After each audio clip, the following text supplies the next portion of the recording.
اچھا دیکھیں، قربانی کے وقت میں قربانی کرنا ہی لازم ہوتا ہے، دوسری چیز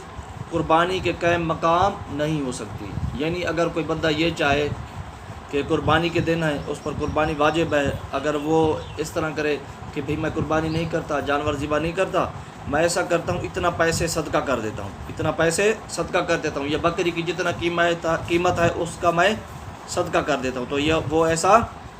نہیں کر سکتا۔ قربانی کی کوئی چیز بھی قربانی کا قائم مقام نہیں ہو سکتی، چاہے وہ کروڑوں روپے خرچہ کر دے، لیکن قربانی کا واجب اس کے اوپر رہے گا، ٹھیک ہے نا، قربانی نہ کرنے کا گناہ ہوگا اس کے اوپر، ٹھیک ہے نا۔ تو اگر کسی نے بکری کی قیمت صدقہ کر دی یا پیسے صدقہ کر دیا تو یہ ناکافی ہے، قربانی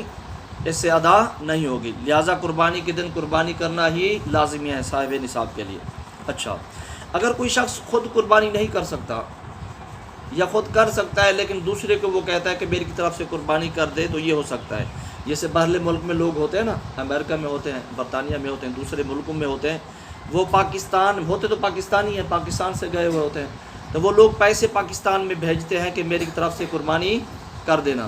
تو یہاں جو آدمی ہوتا ہے وہ ان کی طرف سے قربانی کر دیتا ہے، ٹھیک ہے نا۔ تو یہ قربانی میں نیابت ہو سکتی ہے، یعنی خود کرنا ضروری نہیں ہے، بلکہ دوسرے کو اگر اجازت دے دی اور اس نے قربانی کر دی تو اس کی طرف سے یہ قربانی ادا ہو جائے گی، ٹھیک ہے نا۔ ایسا نہیں ہے کہ آدمی جو ہے جس کے اوپر واجب ہے وہ خود ہی قربانی کرے، ایسا نہیں ہے۔ اگر کسی دوسرے کو حکم دے دے اور وہ اگلا آدمی جو ہے اس کی طرف سے قربانی کر دے تو یہ قربانی ہو جائے گی۔